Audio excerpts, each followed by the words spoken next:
Madami nga ang ginulat dito ang Detroit Pistons sa kanilang unang laban sa NBA preseason. Ano ba naman kasi, hindi lang naman nila tinalo ang Milwaukee Bucks, tinambakan pa nila ito. Ano nga ba nagawa yan ng Detroit Pistons at ito na nga ba ang kanilang hudyat ng pagbawi ngayong NBA season? Tara't pag-usapan natin yan.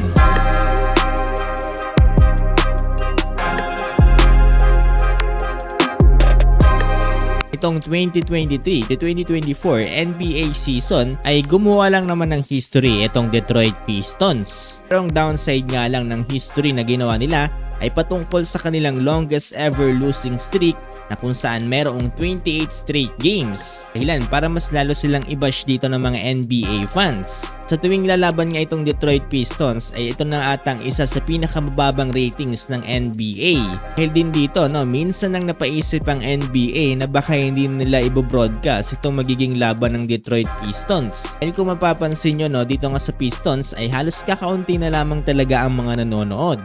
Itong NBA standing itong nakarang NBA season, sila lang naman ang panghuli with 14 to 68 records. Halos magkadikitan lang sila dito ng Washington Wizards na mayroong 15 to 67 win-loss record. Kaya naman ngayong NBA season ay marami din ang nag-aabang dito para sa Pistons kung ano na nga ba ang kanilang pagbabagong ginawa dito sa kanilang lineup. Dito sa naging unang laban nila kontra sa Milwaukee Bucks ngayong NBA preseason ay ang inaakala ng lahat na same scenario pa rin na mangyayari dito sa Pistons dahil umabot nga sa 17 points lead dito ang Milwaukee Bucks under 8-minute mark. Pero laking gulat ng lahat nang unting-unting humahabol dito ang Pistons dito nga sa pagtatapos ng first half. Nagawa nga rin nilang lumamang dito ng 2 points by the end of second quarter, 60 to 58. Pasok ng third quarter, dito na unti-unting kinakabahan ng Milwaukee Bucks dahil unti-unti nang gumaganda ang opensa dito ng Detroit Pistons. Ang saktong-sakto lang ang pagkakakuha nila dito kay Tim Hardaway Jr. at itong para sa kanilang second unit na si Malik Beasley.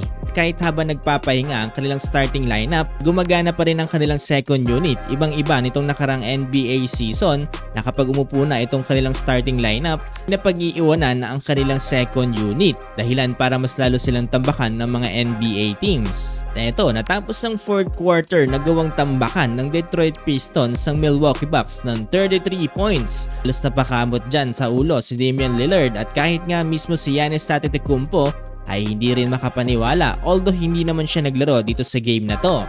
Well, natapos ang laban ng una dito para sa Pistons itong si Jaden Ivey with 22 points, Cade Cunningham 13 points. At mentioning yung kasama nga dito ni Tim Hardaway Jr. na si Wendell Moore na kung saan nakapagtala rin ng 14 points. Samantalang para naman dito sa Bucks, Damian Lillard 15 points, Bobby Portis 16 points. Anong masasabi nyo para dito sa Detroit Pistons? Ngayong taon na nga ba ang kanilang pag-bounce back?